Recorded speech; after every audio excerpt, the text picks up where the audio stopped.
Welcome back to another Hot Takes video, where you guys send me your hottest COD Zombies takes, and then I pick out my favorite ones and talk about them in a video. Yesterday I put a post on my community page asking for you to comment your hottest COD Zombies take to hopefully be in a future video, and we have a lot of responses. There are currently 212 comments on this post, and it is a little over 24 hours old. It's safe to say that we will not be getting to all of them in this video, so if you guys would like to see a part 2, where I'll go back in this post and pick out another like 10 to 15 hot takes, let me know down below in the comments. And with that being said, let's get into the first hot take of the video, which is from Dave Dog, and he says, Verruckt is the best World War map. The atmosphere, history, and sense of constant danger put it well above the other three. Plus it has the best COD Easter egg song ever. Now you kinda had me with your first bit. I really like Verruckt in World of War. It's not my favorite map. My favorite World of War map is Der East, but with that being said, World of War Verruckt is straight fire. It is a ton of fun, even in 2025, to hop on Verruckt and just see how long you can last against the Verruckt sprinters. Because those Verruckt sprinters, combined with World of War's clunky zombie hit system, or more like a zombie grab system where they like suck you towards you when they hit you. On one hand, it's really poorly designed, but on the other hand, it is just non-stop chaos. It is so much fun. And even in 2025, like I said, World of War Verruckt still has me coming back to it from time to time. Now, let's get to the second part of your hot take. You say Lullaby for a Dead Man is the best Easter egg song? Ooh, boy. I don't know, man. If you like it, you do you, but that song's just never done it for me, man. Like here, I'm gonna list a few songs that came out after Lullaby for a Dead Man that I'd much rather listen to. The One, Beauty of Annihilation, 115, Abracadabra, Not Ready to Die, Paradolia, Where Are We Going, Archangel, all of BO3s and most of BO4s. You get my point. But like I said, if you like it, good for you. You do you. It's great to have different opinions on everything, not just maps or games, but songs, perks, weapons. It's great to have different, but still authentic takes on everything in zombies. The next hot take is from Bloom, and they say, Infinite Warfare Zombies had the best perk system out of any game to date. There's 5 base slots and you can exchange your perks for other ones if you get tired of one. Bonus points for having new unique perks as well. Yeah, I don't know how much of a hot take this is. I feel like for people who've played Infinite Warfare, it's not a hot take, but just the fact of you saying that non-Treyarch does anything better than Treyarch, especially old Treyarch, is a hot take. But getting back to your take, yeah, Infinite Warfare's perk system was amazing. Like you said, there was 5 perks, not just 4. You had 5 perk slots, and you could go up to a perk machine and take off that perk and free up a perk slot, so then you could go buy another one. And then like you say, Infinite Warfare had a lot of different and pretty unique perks. They listened to the community for Banana Colada. They introduced it as Trailblazers, which it's not a good perk, let's be real, but they listened to the community, they gave them what they wanted. Then you also got Slappy Taffy, which is a melee perk. It's basically like a slightly worse version of Ethereal Razor. Change Choose, which was like Elemental Pop, but way better. It activated a lot more frequently, and you could actually tell on your screen which AAT was about to activate too. And I'm gonna end off your hot take with something that you didn't even say. I gotta bring up something else. And this leads me to...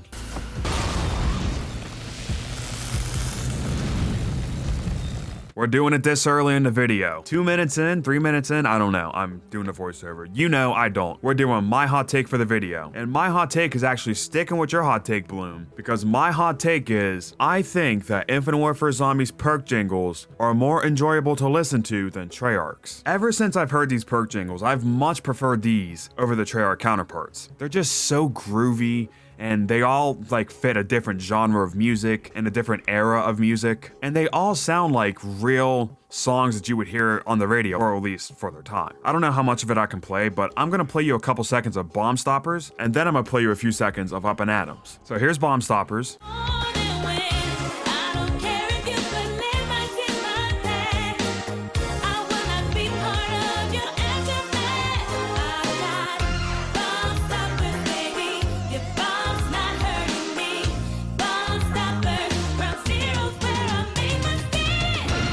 Oh my god, I love that song so much. That is legitimately one of my favorite perk jingles ever. And then here's Up and Adams.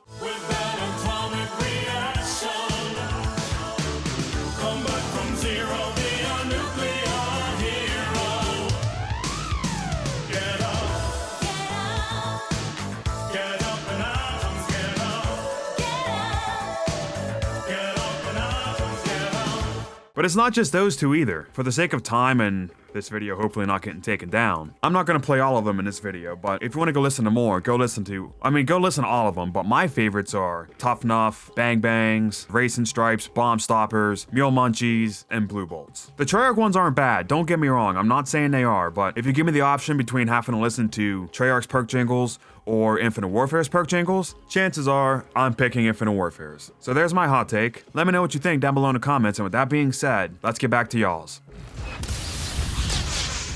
Yo, oh my god, we got a comment from the Turbine from Black Ops 2 138. What? But the Turbine says, I'm glad that there wasn't a great war map. Kino der Toten wasn't perfect, but I genuinely think it had the perfect ending. Walking Samantha and Eddie to a better tomorrow while listening to all the characters we played zombies with for all those years talking about what they want to do was phenomenal. I don't think that Tag's ending was perfect, because after all there was some like leftover plot strings like Nikolai saying, Monty told us the truth, even though in this timeline that they branched off before Gerard Crovey, they've never even talked to Monty yet, so that doesn't make sense, and there's a couple more, but with all that being said, Tag's ending is still really freaking good. I liked it when the map came out, but over the years, my opinion on it has only gotten better. Now, I will say, would I have rather had a great war map?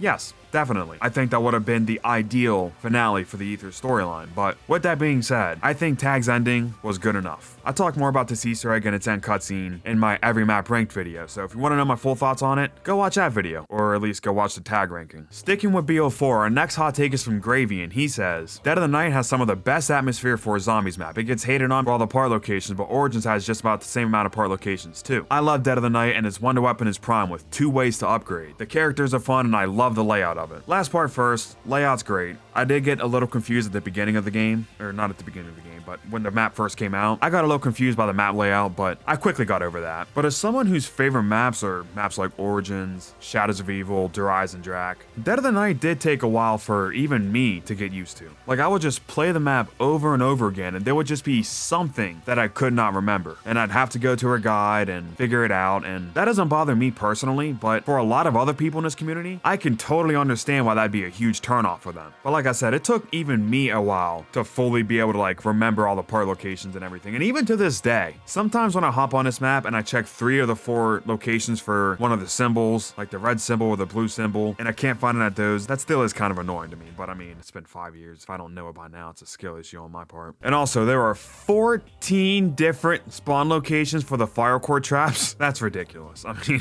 let's be real. But like I said in my Every Map Ranked video, and I'm not meaning to keep plugging it, but everything I'm saying in these videos anymore is reminding me of what I said in that video, so my brain just instantly goes back to it. I can totally understand why someone would not like this map, but if you take the time to learn it, then it is a ton of fun to play. The next hot take is from, we're just gonna call you Massa, because I don't want to embarrass myself. They say, Falling to Pieces, the Easter egg song from Shattered Veil, is one of the best Easter egg songs ever made, and it may surpass classic songs like 115 and Paradolia.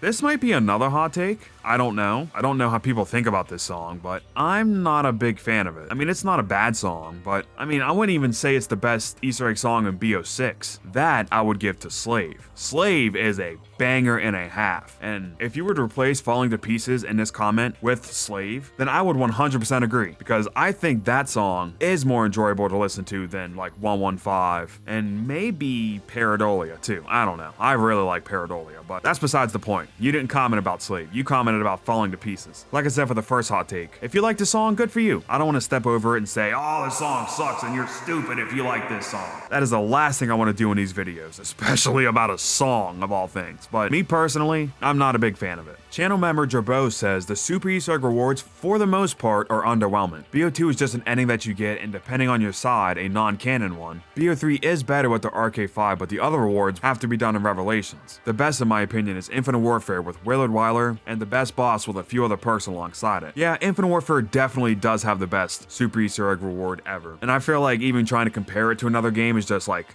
laughable. So let's take Infinite Warfare out of the question, and let's just compare the rest of them. We got BO2, BO3, World War II, and Cold War. BO2's, if you completed the Transit, Die Rise, and Buried version of either Maxis or Richtofen's Easter eggs, you would get a temporary, not permanent, but a temporary reward when you beat Buried's Easter egg. And then when you'd end the game, your perks would go away. And in case you don't know what your perks would be, and I don't mean like literal perks, well, I guess kind of. If you got the Richtofen Super Easter egg reward, then you would get a 4-gun mule kick on top of a a permanent fire sale for the rest of your current game. And if you got the Max's Super Easter egg reward, the Cannon one, you got more power-ups than normal. And both of those are just not good. Maybe if the Verruckt one was permanent across all games, then maybe. But for it to just be a one-game thing after you complete the Easter egg, that's just, again, not worth it. Now let's talk about BO3. BO3 has the RK5, and also it has the Wisp. If you don't know what this is, the Wisp is a thing in the spawn room on Revelations, where if you take it to Samantha's room and you place it in the chest, then for the rest of that game, any weapon you get from the box or off the wall will be Pack-a-Punch, and additionally, you can use Takio's katana too. Now this is a big step up from BO2 Super Easter egg, but I mean, with that being said, it's still not particularly great. Now on the World War II zombies, you would get a literal zombie to play as, an exclusive weapon charm, and it would give you the ability to spawn in with guns like the combat shotgun,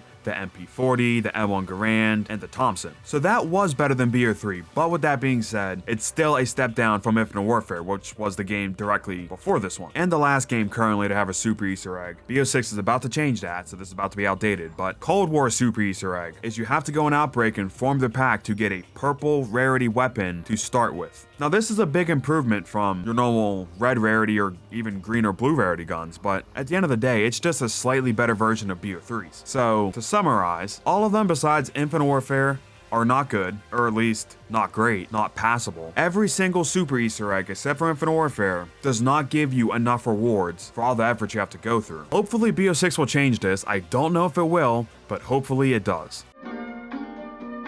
The next hot take is from the Vito Man, and he says, Vito, I suck at this. Kino der Toten isn't overrated or underrated, it's just overhated. The reason why people love Kino so much is mainly because it was most likely their first map and they just grew accustomed to very simple maps like it. It's not because it's easy or casual, it's just because it was the first map they played. I understand part of the reason why so many people say Kino's their favorite map is because it was the first map they ever played. But at the same time, even if it was your first map, there aren't any better survival maps for you out there? I'm sorry, I'm trying to be unbiased here, but I just cannot stand Kino. Honestly, I feel like I'm a direct contrast to what you were saying. Kino was the first map that I ever played, and I cannot stand the map anymore. I haven't touched Kino in a very long time, and who knows when I will touch it again. This is the first map I ever played when I was 11 years old as a kid, but it did not stay with me. As soon as, and I mean as soon as, I played a map like Origins, it was over. That type of map is what really made me fall in love with zombies. And even when I want to play just chill survival maps, there are a lot of other maps that I'd rather play, like Verruckt,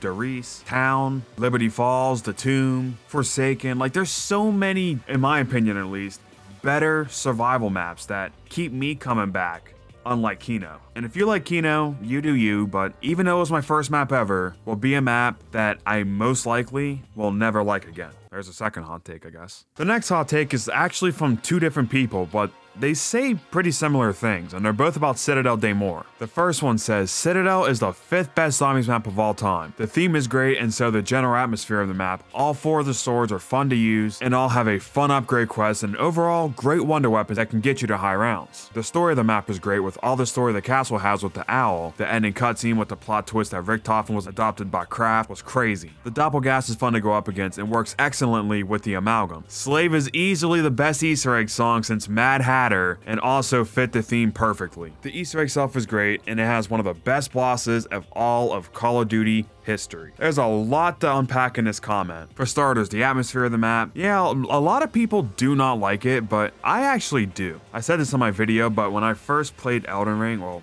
I'm still in the process of playing it, but when I first went to Stormvale Castle, I pulled an all-nighter that night, and the skybox was at the setting that looked pretty similar to Citadel's, and I had a blast that night. So, I don't know why, but just seeing that skybox gives me a warm feeling inside. Now, when it comes to the swords, I am starting to come around to them. I wasn't a huge fan of the swords, but after using them for more time, I am starting to like them more. Now, the story of the map is one part where I'm going to disagree with you. It wasn't a bad story, but I was more invested in the Terminus story, and honestly, Shattered Veil's story more than Citadel's. It was a cool twist that Verruckt was Kraft's son, but besides that, it didn't keep me that interested. Like you said, the bosses are great and they play off each other well. I agree with that. And then you said what I said earlier. Slave is a goated song. And I think I said that exact same thing, what you said in my Every Map Ranked video. I think I said Slave is the best Easter egg song since BO4's launch. So you got a W take there. And all around, a pretty solid hot take. And the reason why this is a hot take is because for the first like 2 months after Citadel came out,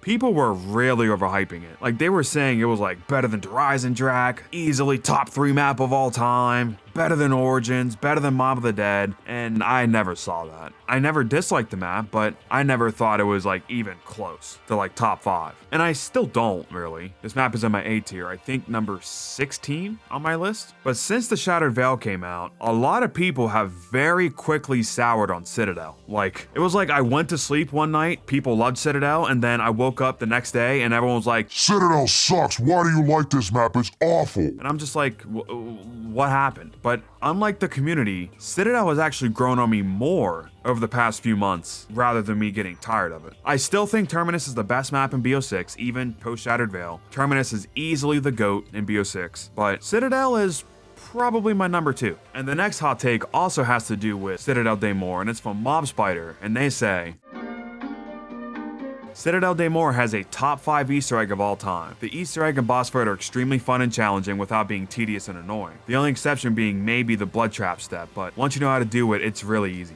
Yeah, that's not really a big deal. Is Citadel's Easter egg good? Yes. Is it top 5 ever?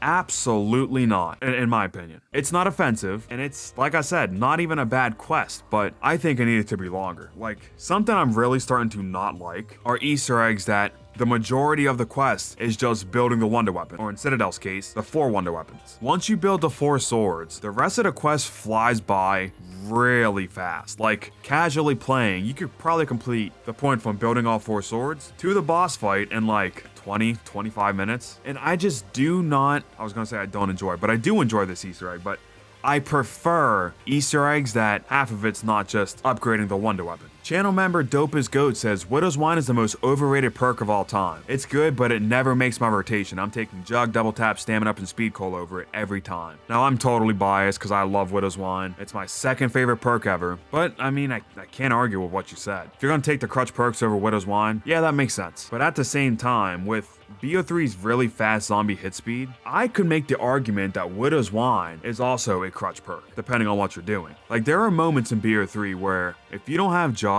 you could get like 3 tapped in less than a second. Or with Jug, you could get 5 tapped in like a second and a half. That is insane. Doesn't happen all the time, but happens more often than you'd think. And Widow's Wine plays a perfect counterbalance to that. On top of its fantastic perk design, perk jingle, perk logo, and the fact you can get basically infinite grenades off it makes it fantastic. Is it overrated? Probably, but it's definitely a good perk.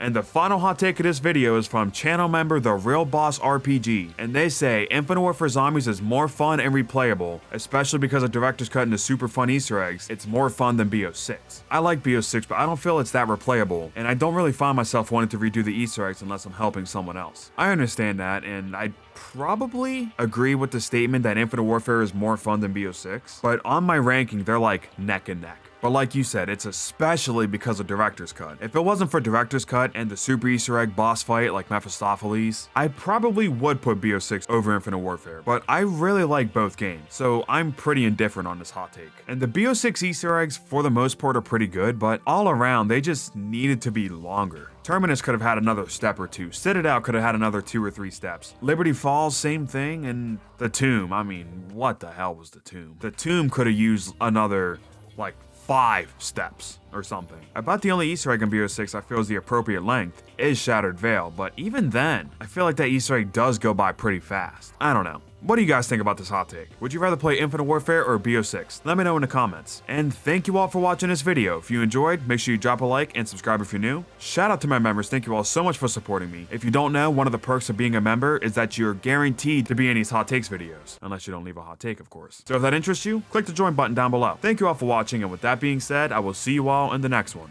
Peace out.